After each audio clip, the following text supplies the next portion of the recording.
Hi friends, welcome to Edible Vibes. Today we are going to make cream cheese.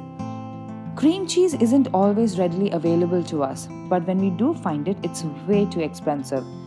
But our homemade recipe is so tasty and very simple to make, and I assure you it will not break your bank at all. So let's begin. There are only 4 ingredients in this. First, in a pan, take 2/3 cup of heavy whipping cream. To this, add 2 cups of whole, full fat milk. If you have access to fresh cream, then please use that, it is much better. Since I can't find fresh cream here, I'm going to use heavy whipping cream. Now, if you're going to use fresh cream, use 1 cup of cream for every 2 cups of milk. Now heat this milk mixture on a low flame. Store-bought cream cheese that's made in factories use whole milk. They first separate the cream from the milk and then they introduce the cream back to the milk to increase the fat content in it. So that way they can make 5%, 2% fat-free or even full-fat cream cheese.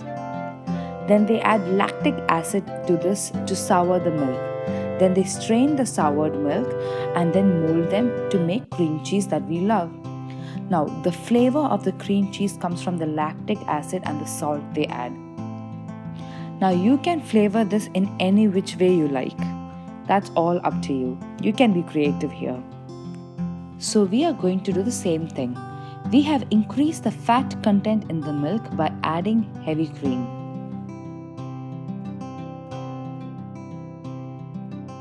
Once the milk comes to a slight simmer, add salt. I'm adding only half teaspoon of salt as I'm trying to control my salt intake. Make sure to taste the milk mixture to check if it has got enough salt for you. Then, let the mix simmer for a minute or 2.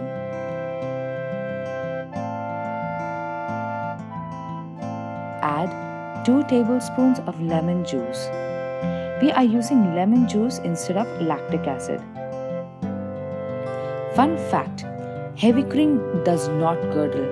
That is why it is used for making sauces. So when we add the lemon juice, the mixture will not curdle like it would if added to milk for making paneer for instance. Instead, the milk mix will thicken. You will find small lumps, but it will not curdle. Once you have added the lemon juice and soured the milk, set it aside. Now, take a cheesecloth and fold it to make 3 layers. You can keep it over a sieve or do what I have done here. I have the cheesecloth on a Tupperware bowl and I've attached the cloth to the bowl with a rubber band. Now, pour the milk mixture over it and let it drain for about an hour or 2. Periodically scrape the sides and agitate the milk mixture to encourage the draining. I, after a while, like to spread the cheese along the sides to help the water drain faster. Remember, gravity is your best friend here.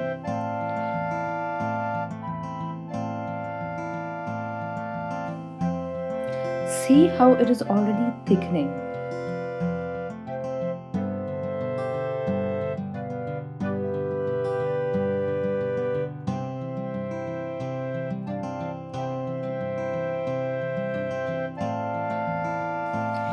When you push the cheese to the side, make sure there's a little hole in the center where you have not covered it with cheese.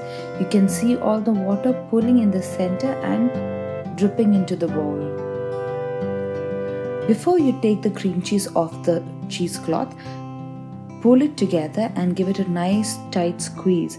That will wring out a fair amount of liquid as well. You will get cream cheese on the cheesecloth and buttermilk in the bowl below. Now don't throw the buttermilk away. We can make buttermilk pancakes, biscuits, etc. with it. Look how thick our cream cheese has become. Now, once the liquid is drained, put the cream cheese into a food processor and process it for about 30 seconds. This will make it light and airy.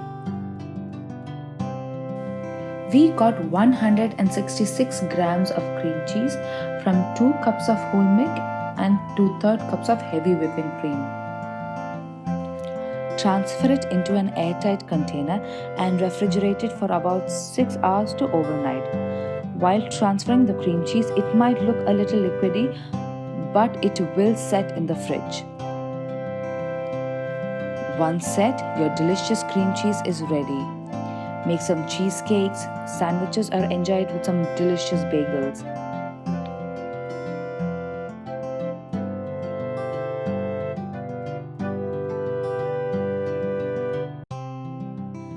This is going to be the most delicious cream cheese you would have ever had.